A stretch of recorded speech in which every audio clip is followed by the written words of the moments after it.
Hello, everybody. Welcome to the latest installment of Mystery Unsolved. I am, of course, your host, Justin Bienvenu. And tonight's episode, you've heard of the man, but you probably haven't heard of the case. I am, of course, referring to the mysterious death of painter Vincent Van Gogh. We all know Vincent Van Gogh, famous painter, artist, famous for Starry Night, probably one of the most well-known paintings of all time. And aside from the painting, aside from knowing that he was a surrealist, if you will, as a painter, uh, he was a very troubled individual. I imagine the other thing that people know about Vincent van Gogh is how he cut off his ear to, I guess, to make a woman fall in love with him, to show his love for a woman. He cut off his ear, something like that. Not really sure how the tale goes, but yeah, he did that. So why are we here? Well, Vincent van Gogh died under very strange circumstances. They're not going to sound strange, but they're going to get stranger as I tell you. So I'm not sure how long this video is going to be. It might be probably one of the shortest, but I'll try to give you as much info as I possibly can, and perhaps we can figure out why this is such a mystery. So without further ado, the mysterious death of painter Vincent van Gogh.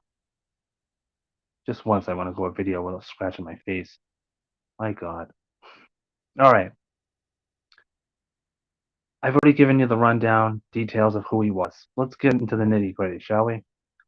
On July 27th, 1890, age 37, Van Gogh is believed to have shot himself in the chest with a 7mm pinfire revolver.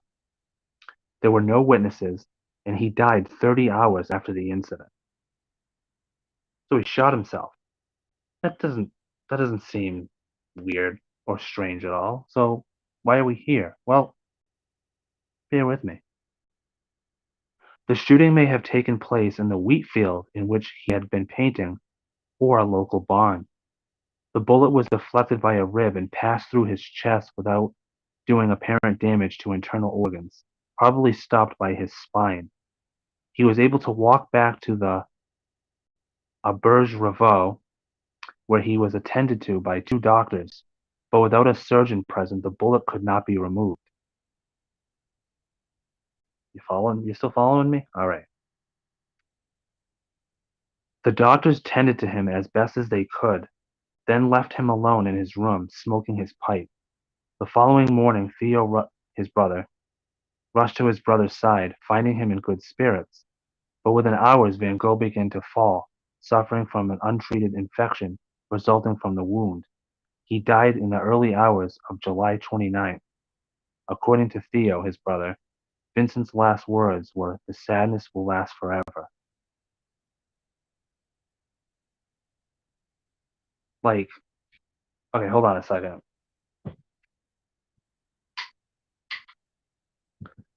Sorry about that. I didn't realize there was a bad glare in the background. Talk about unprofessional. Okay. So I just read you Vincent van Gogh's death.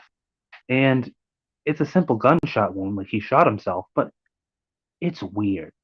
Why did he shoot himself? Why did he shoot him right in the middle of a painting in a wheat field or a barn? Like, it's weird. Like, it's bizarre. It doesn't make sense. Now, there's a little bit more here, so for time, let me keep reading. Van Gogh was buried on July 30th, municipal cemetery of Auvers-sur-Oise. I apologize if my French isn't that good. My last name may be French, but I can't speak a lick of it, so sorry for that. The funeral was attended by Theo Van Gogh, along with a few others, family members and friends. Theo had okay, well now we're talking about Van Gogh's brother, Theo. Theo had also been ill, and his health began to decline further after his brother's death. weak and unable to come to terms with Vincent's absence. He died on January 25th, 1891, and was buried in Utrecht. Utrecht. Joanna van Gogh Bonger had Theo's body exhumed and moved from the Utrecht to be reburied alongside Vincent.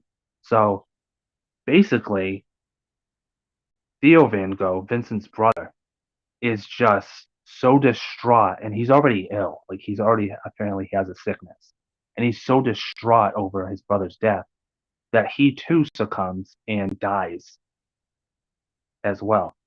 And Theo Van Gogh's widow has him reburied with his brother Vincent. So he died of an illness and he was distraught over his brother. So we get that. But let's go back to why we're here. Why is Vincent Van Gogh's death a mystery? I mean, I just told you. The man shot himself randomly in a wheat field right in the middle of one of his paintings.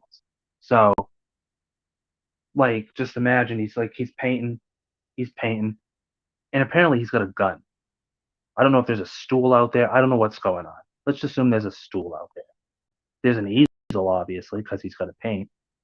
So he's painting, and all of a sudden he looks over at the stool, and he's just kind of like, you know what? I'm not going to finish this painting. Or did he finish the painting? That's a question. Did he finish the painting before he shot and killed himself? Before he shot himself? Because I mean, if not, then I mean, that's going to be a high-priced painting, doesn't it? I know, Justin. Don't drift off topic. We're not talking about the damn painting. We're talking about why Vincent Van Gogh shot himself in a wheat field. All right. So the big question here is why? Why did he shoot himself?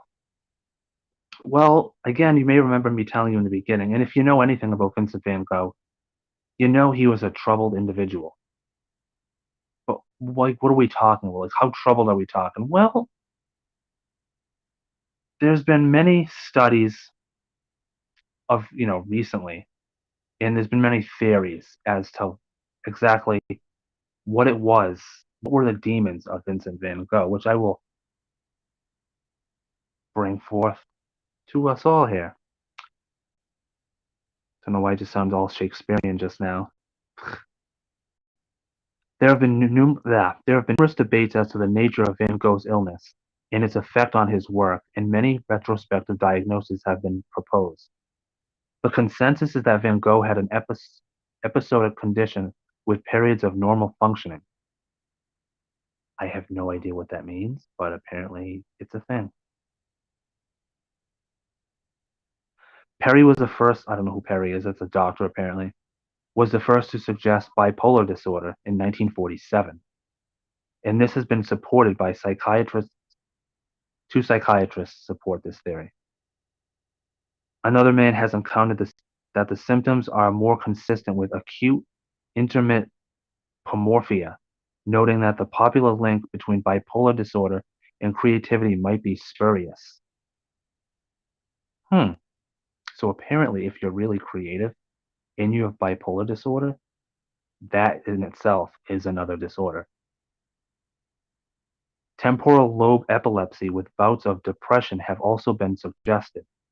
Whatever the diagnosis, his condition was likely worsened by malnutrition, overwork, insomnia, and alcohol. Well, a person on this earth that wouldn't be further in ill health by malnutrition, overwork, insomnia, and alcohol. That's just, I mean, why does he even need to be diagnosed at that point? Didn't that, my God, like, I mean, I don't have theories here as to how he died because obviously we know how he died, but holy crap, huh? So he didn't take good care of himself. So the problem here, I guess, he knew there was something wrong with him. Whatever it was, whatever condition, whether it was epilepsy, whether it was pomorphia, or it was bipolar disorder. Although I'm going to discuss bipolar disorder in a minute. But whatever it was, Van Gogh himself was aware that he had a problem. On top of that, he was already kind of like, I would probably say he already had a strange personality. if you put that on top of the fact, like, did he have a strange personality because of this disorder? I don't know. I think they were one in this. I think they were different actually. So scratch that. And I think if you put his strange personality and you mix that with whatever, you know, whatever condition he had, you have the whole like I'm aware of what's wrong with me, and then boom, he shot himself in the chest too. That's very important. That is a that's a detail that shouldn't be overlooked. Most of the time, people who want to commit suicide, what do? Boom, to the old lobe, the old noggin, or the mouth, right? But Van Gogh, again, I think must have known there was something wrong with him. Maybe he thought it was neurological. Hence the reason he shot himself in the chest. Kind of like what a lot of athletes these days do who have CTE. They know that there's something wrong with them, so they want you to look at their brains after they're dead, so they shoot themselves in the chest. Am I saying Van Gogh had CTE? Of course not. But Van Gogh, perhaps back in the day, thought he had some kind of neurological brain disorder, whatever the. Basically, even if he didn't, he wanted them to examine his brain afterwards. I would imagine, because why else would you shoot yourself in the chest? Or maybe he figured, I don't know, I'm gonna try to shoot myself, but I'm gonna try to survive because I know if I shoot myself in the head, I'm as good as dead. All right. So bipolar disorder. Okay. Again, I'm not a doctor. I don't think I need to tell you that. But bipolar disorder is one of those illnesses that has been so misdiagnosed over the last century. Like we didn't even really know what it was 20 years ago. Like people were diagnosed only recently. It's like, oh, like why is this person erratic? Like why are they misbehaving? Oh, I know why. It's because, oh, what is this bipolar disorder? Basically, anybody who's just a little off has like, you know, little spurts of different emotions, bipolar. You could chalk anything up to bipolar. And that's kind of what unfortunately some doctors do these days. Um, I apologize if you keep seeing me tap. That's because the screen taps out in 30 seconds. I should have just left it as is. Um, Bipolar disorder in the 1800s, I can't even fathom how that must have been and how they even diagnosed it. They sure as heck didn't know it was bipolar disorder. I'm going to go on record and say that right now. They had no idea. Do I think he had it? Sure, why not? Just throw it in there. I'm pretty sure he was bipolar and he probably had one of the other two. You mix those two together, you get, you know, what you get. The other thing, I forgot to turn my sound off. Oh, I'm doing great today. Um, so, was Van Gogh? I apologize. Twitter and MLB apps are going off. And it just keeps going. And it just keeps going. Okay, hold on. Are we done? Okay. Can I finish? All right. So, was Van Gogh a good painter? Without question, he's one of the most brilliant painters ever. He was a little erratic. Some of his paintings, it should be worth noting that Van Gogh was one of those people that he wasn't successful until later in life. Most of his paintings were considered crap when he first started painting. So I would imagine he probably spent most of his life depressed. The depression probably carried over into bipolar disorder. He didn't take care of himself. There is so many things, attributions you could add to Vincent Van Gogh's demise, his death. Obviously, we know he killed himself, but I think it's definitely bipolar disorder, depression, and then one of the other ones, whether it's pomorphia or maybe even epilepsy. I mean, God forbid if he had epilepsy. Jeez. Because it even says with bouts of depression have also been suggested. So he was a very troubled individual. And isn't that just it though?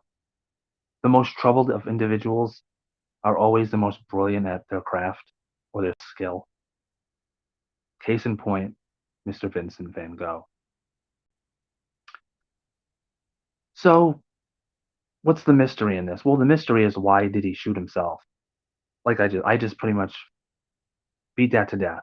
So before I close this, I guess the last mystery I have is why a wheat field? I mean, I suppose maybe he was painting the wheat field. That would be a great picture. I'm kind of curious about the picture. I'm not gonna lie. I should probably have looked into this, but I just got home, so I was just kind of like, I'm gonna boom, get right into the video. I'm curious as to what he was painting before he killed himself, because clearly he must have not have thought that it was a good painting. Because why else would you just break out your gun? Well, first of all, why would you bring your gun with you to the wheat field where you're gonna paint? Unless you thought, you know what, in case this painting sucks, plan B. Like, not to think morbidly, but Jesus, like, I don't know, if you're doing what you love, why just try to kill yourself? Again, who knows? Uh, this has been the latest episode of Mystery Unsolved. A little bit of a change, a little bit of a intrigue mystery as to what happened. But again, we pretty much know what happened. It's what led to it happening. Pretty much the essence of this video.